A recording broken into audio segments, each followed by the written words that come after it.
Today's discussion will be presented in 3 sections since we are recording it for radio broadcast on Federal News Radio 1500 AM. You're welcome to post questions and comments during the session, and we'll try to answer them online. I'd like to introduce our moderator, Jason Miller, Executive Editor at Federal News Radio 1500 AM and federalnewsradio.com. Welcome to our discussion today. I'm looking forward to our timely conversation. My guests today are Tom Cicella, the Director of the Army Architecture Integration Center in the Office of the CIO G6, Mark Goodge, the Chief Technology Officer for the Military Health System, Manoj Thomas, the Cloud Client Computing Sales Specialist for Dell EMC, and Troy Massey, the Director of Enterprise Engagements for Ironbow.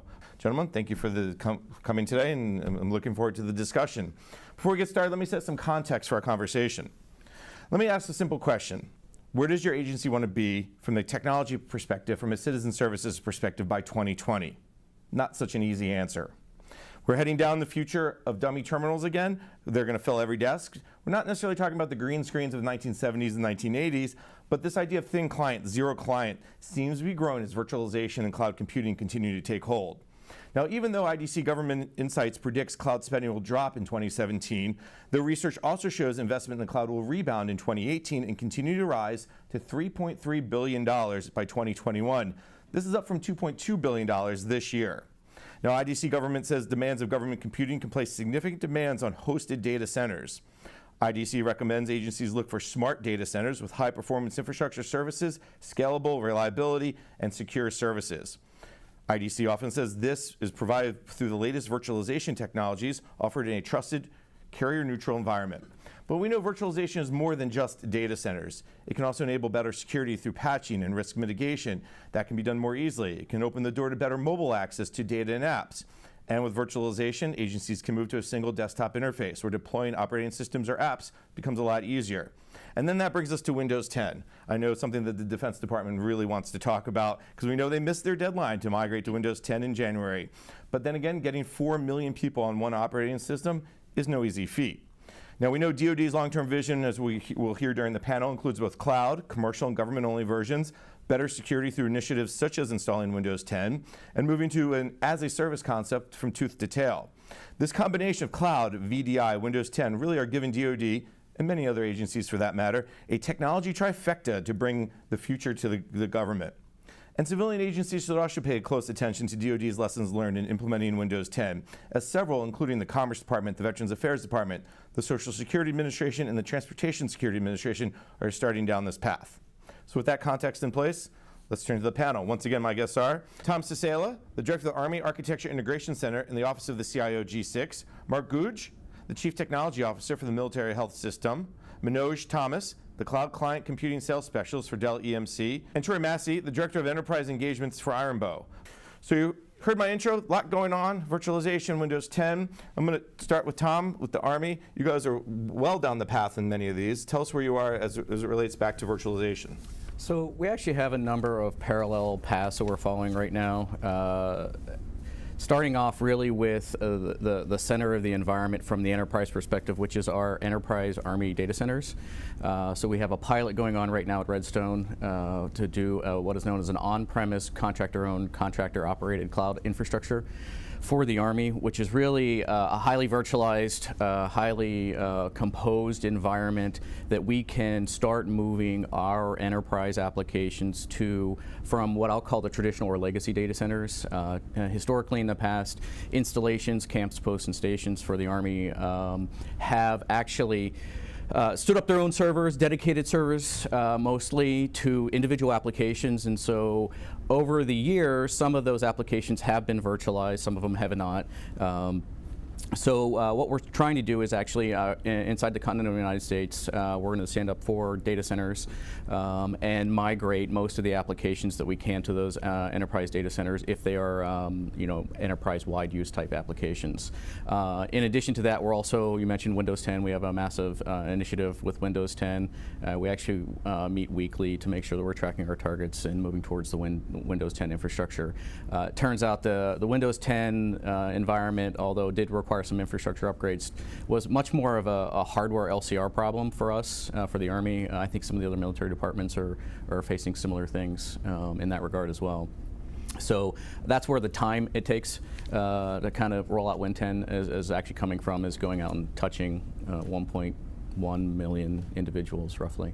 And so those are the kind of the big rocks in that regard. We are dabbling Army-wide in virtual desktop technologies. We're looking at that for Fort Gordon, which is going to be our cyber center of excellence. It's going to be the what we're calling the installation of the future.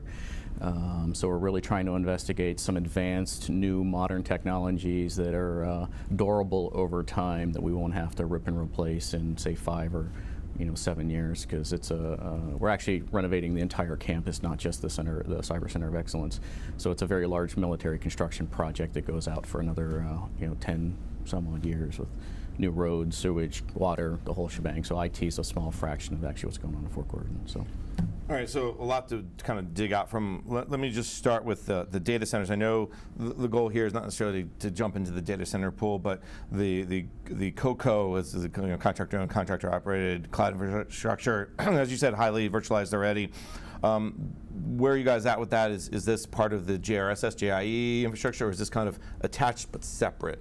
So it's, well, what I'll characterize is related and interdependent. So the JRSS is more of a network infrastructure. It's putting the enterprise users behind, loosely a large firewall in the defense in-depth strategy. The cyber piece. Exactly, right. Yeah. Creating the firewalls, creating the intrusion detection, intrusion prevention sort of capabilities at the perimeter, and then the data centers fall behind that.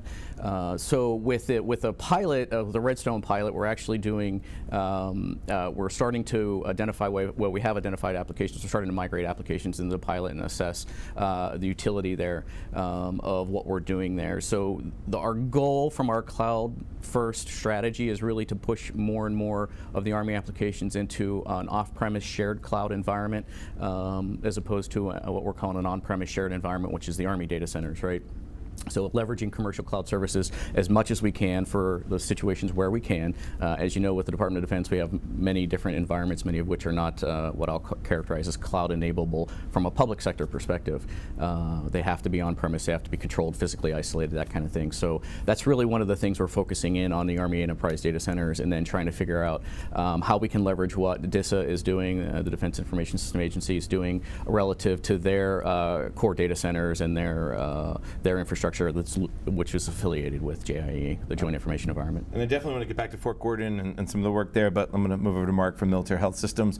Mark, thanks for joining us. One thing about the Military Health System, we know a lot of your focus has been on the Genesis system, the electronic health record, but tell us more broadly how you guys are addressing this idea of virtualization and obviously Windows 10. Sure. Thanks, Jason. Appreciate it. Well, I'd say we're springboarding off of years of planning. So in 2005, we started doing application virtualization hosting environment for our centrally managed programs of records to look at the interoperability of that and take a toe, dip into the water to see what virtualization in the early stages. It had plus and minuses, but with the partnership with and the maturity of the market, we've rapidly gained efficiencies where we're going. Our biggest thing we're doing now, after 2 years of planning, is desktop to data center, which is a massive combination of applications, bringing all the services together so we get standard on standards, which gives us that fluidity across, so we can, again, work with our vendors and OEMs to look at what we need to do. Architectural compliance, looking at our cybersecurity posture, looking at our end users' experience to do fit for purpose, fit for needs. So when we do hybrid between thin client, right, no hard drives, some hard drives, it depends on what that user community needs when we talk about data intelligence delivery. In our operatory rooms and our treatment rooms, thin clients probably really good. Allows us to do more with less when we talk about workforce and we talk about doctrine and policy and education and training, and then partnering with our vendors and those people that really help us drive data center to desktop. And it really is, we talked about the hybrid cloud for what we do on-prem, in the cloud, right? Whether it's a level 2 or level 4 or 5, going to a level 7. Unless it's a strategic plan about those things that we need to do to really take the full spectrum of healthcare from the secret side all the way to the unclassified side, and really allow us to expand our operations into our federal partners for like our managed care support providers that we do outside. So a lot of people are seeing outside of our environment and working with that and plugging in to the JRS and the JIE allows us to have that standard on standard so that when we do mold into a larger one and plan with the department on that defense in depth strategy, it's a singular voice because it's a singular experience from us. And then that way we can look at really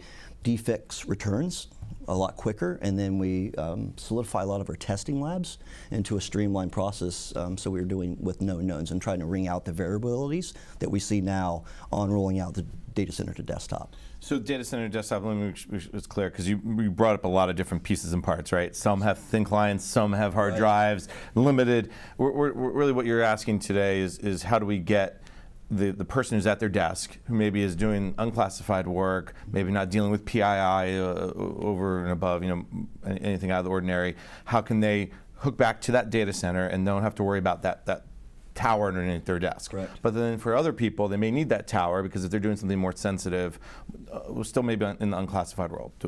Yep, I mean, correct on that one, Yay. right? So, right, I got that right. Yeah, you absolutely nailed it, and it really comes with, how do you apply IT to the business? So you're supporting, right? So I kind of see us like Atlas, right? I mean, you're holding up a lot of things, right, and they're dependent upon that. And if you're not working upfront early on just your drafting of your business processes to how technology can or cannot benefit that, then you're probably need to start there, right, to figure out what is the real need for IT in those. And it goes back to a lot of the pre-planning in the Acquisition 5000 about can policy or doctrine change the way we need to do, or do we need to apply IT to that condition? And so working with our business partners very collaboratively, laying out the D2D program that we can address the multiple lines of business we have inside of a hospital, inside those things that provide to a hospital and not direct care, indirect care, to our external communities as a large. Right. And then we'll go, I think we'll talk more about the business-to-business side, because I think that's the key. I mean, as Tom and anyone will tell you, it's what the business needs. Right. Let me turn to Manoj from Dell EMC. React a little bit what you heard from Tom and Mark, but also what are you seeing from clients and as they're moving into this world of virtualization and VDI? Sure, thanks for having us. So just like Mark and Tom said, they touched on a lot of issues that they're trying to address, right? And what we're trying to do is evangelize virtual desktop VDI. It's been around for a while, right? Like Mark said, there was good and bad experiences of people, right? So if you fast forward to 5 years since the inception of VDI in real terms, it's come a long way. The ecosystem's changed, the technology's changed, the protocols that they use to connect to the back end has changed. So now what we're sort of doing again is evangelizing to the end users that have had good experiences, carry on doing it, because there's more security that's wrapped around it, and people that didn't have a good experience to tell them, hey, the technology has changed. You can address pretty much any use case today with VDI, depending on how you architect it, right? So that's the big thing. Everyone wants to do VDI, which is fantastic, but what we also try to do is, hey, let's do an assessment, right? I'd love for everybody to have a thin client on their desktop, but does that work for that end user? Because at the end of the day, if that end user's experience isn't good, then VDI gets a bad rap. So what we're trying to, again, push is, let's look at your environment, let's look at what they're trying to do, and let's fit VDI where it's a good fit, right? And you mentioned thin clients and desktops, right? There's a place for a thin client, there's a place for a desktop. So you kind of have to figure out, okay, where is the good fit? So that's what we're trying to do. Understand the environment, educate the customer on what it is that we can support. Right? What's the reaction you're getting from your federal customers? Are they open, hopefully, to absolutely this conversation still? Or? Absolutely, everybody's open to it, right? But and you guys have, you live this every day, but it takes time, right? It's going away from the norm, and you have to replace a physical desktop with a virtual desktop, and you have to make sure all those applications are working. And like I said, the technology is there to deliver all those things, but it just takes a little bit of time. Right? In many ways, and I want to jump on this, but I want to get Troy in here real quick, is the move to Windows 10 is going to enable everything to work, right? Yeah. But before we do that, let's turn to Troy Massey and talk a little bit about Ironbow. And what are you guys seeing from your perspective, what are you hearing from your federal clients, and react a little bit to what you heard from Mark and Tom and Manoj? Yeah, absolutely. So first of all, everybody's hitting the nail right on the head. VDI has been around for a decade now. 2007 it came out. There hasn't really been a lot of adaptation across the market, but all of a sudden 18 months ago, things exploded. The why? Everybody hit it, Win 10. Win 10 is very hardware intense, and a lot of the machines out there just aren't capable of doing Windows 10. However, with virtualization, you can take a lower end machine or go to a thin client, as we discussed, or a zero client, and you can have that same performance out of Win 10 that you would get from a robust laptop that you'd have to go and purchase off the market. So your total cost of ownership, your return on investment, really on we talked about planning out your environment. The 8 to 10 year mark, It's a lot more robust in your return on investment. Another key thing that was mentioned was assessment. You have to know the environment. There have been a lot of VDI implementations of the past that just didn't go very well, and it was because they didn't really know the environment that they were putting it in.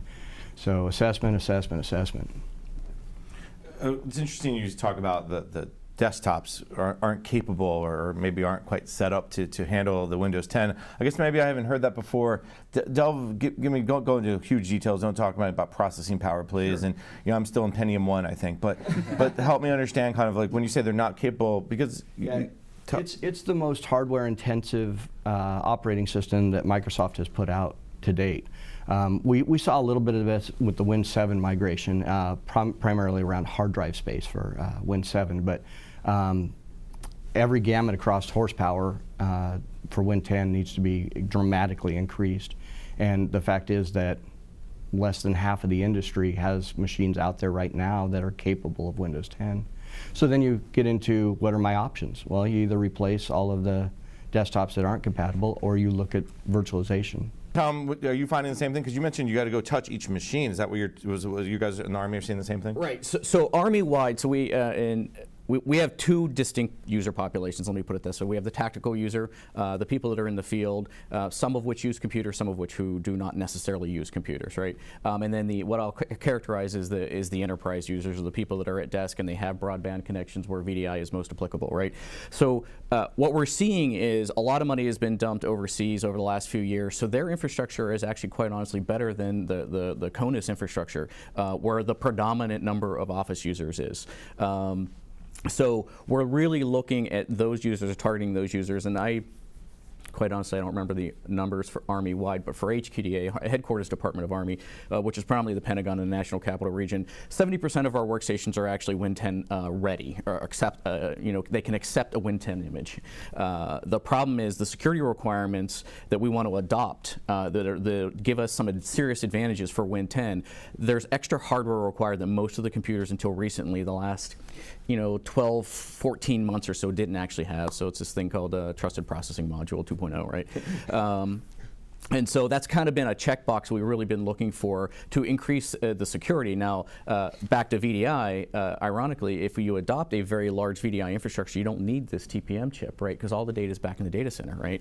You don't have data encryption at rest problems. You don't have transient mobile user problems necessarily, right? Our real challenge now is balancing the enterprise users and what I'll characterize as the disconnected users, disadvantaged users who might be operated in what is known as a contested environment, right? Predominantly, those are the folks that are downrange, but I'm sure you're familiar. You get on a plane, you want to do some work, right? You can't do that with VDI. You simply can't, not with a zero client, right? You need some sort of local processing capability. So we're struggling with that. What's the balance? And as we're trying to, as the Army at large is trying to ramp up their telework program, how does VDI work with that if users don't have broadband connections, low latency connections at home, right? And so there are some specific technologies we're bringing to bear on that, but it's really a tough balance for us right now. And given 1.1 million users, the variety of things we find is astonishing at times. So. All right, we're going to take a quick break, Manoj. We're going to come back and start with you, so hold your thought. Yeah. You're listening to the panel discussion, Closing the Gap Between Government and IT, sponsored by Ironbow and Dell EMC on federalnewsradio.com and 1500 AM.